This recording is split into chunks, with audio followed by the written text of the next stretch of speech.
Assalamualaikum warahmatullahi wabarakatuh. Selamat pagi, salam sejahtera untuk kita semua.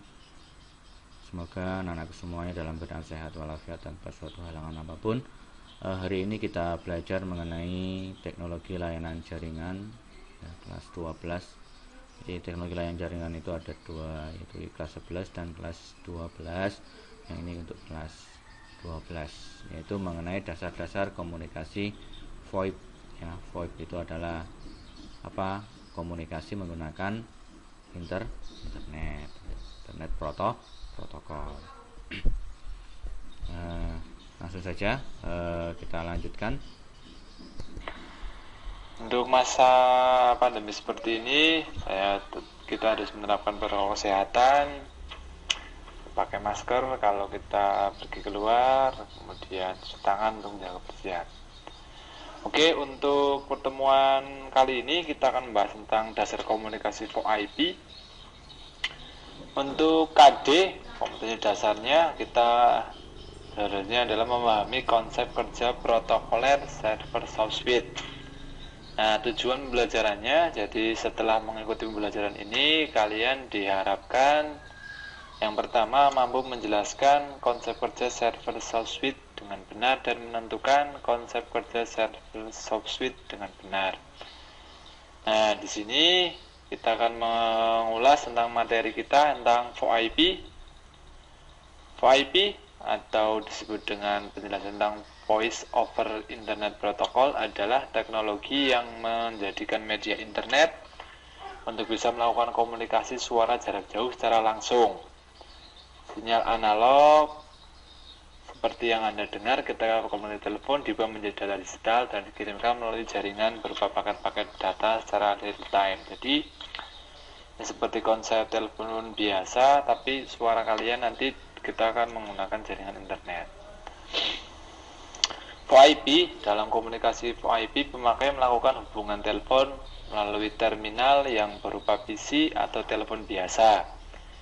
Dengan telepon menggunakan VoIP, banyak keuntungan yang dapat diambil, diantaranya dari segi biaya jelas lebih murah dari tarif telepon tradisional karena jaringan IP bersifat global.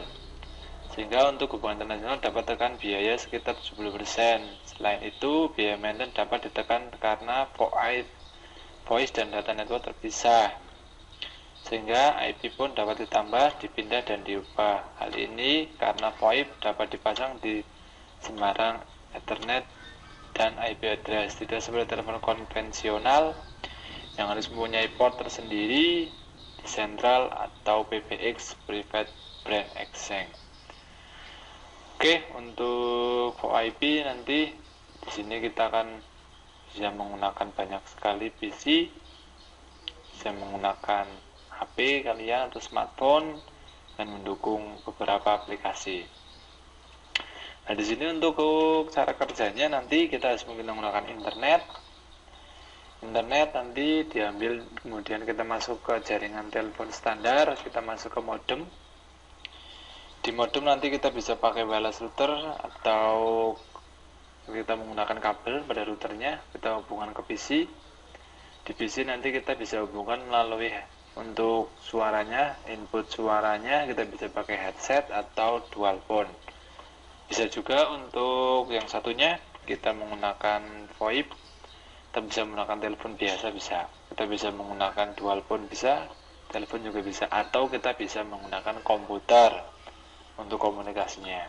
Kita bisa menggunakan secara software ataupun secara hardware kita bisa untuk cara kerja VoIP-nya. Prinsip kerjanya yang tadi disebutkan adalah mengubah suara analog yang didapat dari speaker pada komputer menjadi paket data digital. Kemudian di PC diteruskan melalui hub, setelah DSL dikirimkan melalui jaringan internet dan akan diterima oleh tempat tujuan melalui media yang sama. Atau bisa melalui media yang telepon diteruskan ke phone adapter yang disambungkan ke internet dan bisa diterima oleh telepon tujuan. Intinya, konsep VoIP harus membutuhkan koneksi internet. Karena sistem VoIP itu lebih kecil untuk membutuhkan bandwidth-nya, jadi internet tidak terlalu besar banget. Sebenarnya kita sudah sering melaksanakan komunikasi VoIP melalui yang pertama kalau di HP kalian sekarang ya WA atau WhatsApp, kan ada telepon, panggilan telepon atau video call. Nah itu bisa menggunakan itu salah satu kerja dari VoIP itu seperti itu. Untuk pengiriman sebuah sinyal ke remote destination dapat dilakukan secara digital, yaitu sebelum dikirim data yang berupa analog diubah dalam bentuk digital dengan ADC (Analog to Digital Converter). Kemudian ditransmisikan dan diterima dibolehkan kembali menjadi data analog dengan DAC (Digital to Analog Converter). Begitu juga dengan VoIP, digitalisasi voice dalam bentuk paket data dikirimkan dan dibolehkan kembali dalam bentuk voice di penerima. Format digital lebih mudah dikendalikan, dalam hal ini dikompresi dan dapat diubah ke format yang lebih baik, dan data digital dapat tahan terhadap noise daripada analog. Jadi nanti kita bisa menggunakan pengkonversian data dari digital ke analog, kemudian analog ke digital. Bentuk paling sederhana dalam sistem koneksi VoIP adalah dua buah komputer terhubung dengan internet. Syarat-syarat dasar yang mengadakan koneksi VoIP adalah komputer yang terhubung dengan internet, umumnya sound card yang dihubungkan dengan speaker dan mikrofon. Dengan dukungan software khusus, kedua pemakai komputer bisa saling terhubung dalam koneksi VoIP satu sama lain. Nah, bentuk hubungan tersebut bisa dalam bentuk pertukaran file, suara, gambar. Penekanan utama dalam VoIP adalah hubungan keduanya dalam bentuk suara. Jadi nanti kita bahasnya di suara dulu. VoIP, Voice over Internet Protocol. Pada perkembangannya, sistem komunikasi VoIP mengalami evolusi. Bentuk peralatan pun berkembang, tidak hanya berbentuk komputer yang saling terhubung, tetapi peralatan lain seperti pesawat telepon biasa dengan jaringan VoIP. Nah, jaringan data digital dengan gateway untuk VoIP memungkinkan berhubungan dengan PABX atau jaringan analog telepon biasa. Komunikasi antar komputer dengan pesawat di kantor adalah memungkinkan bentuk komunikasi bukan cuma suara, tapi kita bisa berbentuk chatting, tulisan. Jika jaringan cukup besar, kita bisa bentuk video conference atau teleconference. Dalam bentuk yang lebih lanjut, komunikasi ini lebih dikenal dengan IP telepon yang merupakan komunikasi bentuk multimedia sebagai kelanjutan dari komunikasi suara. Keluasan dari VoIP dalam bentuk jaringan adalah peralatan dan media komunikasi membuat VoIP menjadi lebih cepat populer.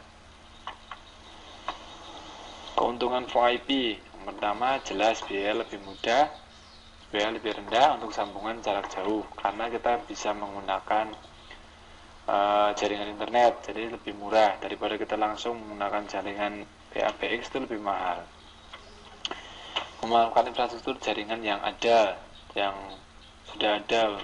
Jadi sebuah perusahaan sudah memulai jaringan, kalian tinggal menambahkan server VoIP-nya, sudah bisa untuk komunikasi.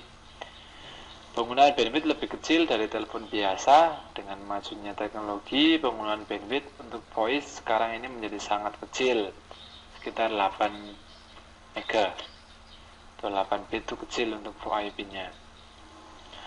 Untuk memungkinkan digabung dengan jaringan telepon lokal yang sudah ada dengan gateway dalam bentuk jaringan VoIP bisa disambungkan dengan PABX yang ada di kantor. Variasi penggunaan peralatan yang ada, misal PC disambung ke telepon atau IP phone atau headset, itu sama. Kelemahannya jelas, yang pertama suaranya. Kalau kalian menggunakan VoIP internet, ya jelas suaranya tidak seperti jaringan PSTN. Ada jeda dalam komunikasi ya, karena untuk dekompresi perubahan sinyal dari analog digital ke analog, peralatan yang relatif lebih mahal. Peralatan VoIP yang menghubungkan antara VoIP dengan PABX itu mahal. Itu seperti IP gateway itu lebih mahal. Berpotensi menyebabkan jaringan terhambat, stuck. Jika pemakaian VoIP semakin banyak, maka ada potensi jaringan data yang ada menjadi penuh jika tidak diatur dengan baik. Pengaturan bandwidth adalah perlu agar jaringan di perusahaan tidak menjadi jenuh akibat pemakaian VoIP. Penggabungan jaringan tanpa dikoordinasi dengan baik akan menimbulkan kekacauan dan dalam sistem penomoran. Iya, karena nanti kalau tambah jaringan, ditambahkan beberapa perangkat, nanti akan menimbulkan kekacauan ya, kalau tidak diadministrasi dengan benar. Oke, di sini adalah sedikit tentang pengulas tentang VoIP. Nanti tugas kalian nanti adalah untuk koneksinya, nanti untuk praktikumnya nanti di sini ada internet. Kita ngambil dari VoIP provider, dan kita bisa menggunakan, kalau di sini menggunakan jaringan Telkom. Di Telkom nanti kita masuk jaringan internet, kita masuk ke router, kemudian router kita masuk ke server internet atau voice gateway dalam bentuk IPPX. Nah, di IPPX ini nanti kita bisa pecah-pecah, bisa masuk ke komputer, kemudian kita pulang telepon, kemudian kita masuk telepon atau PSN itu bisa. Oke, terima kasih atas perhatiannya. Wassalamualaikum warahmatullahi wabarakatuh.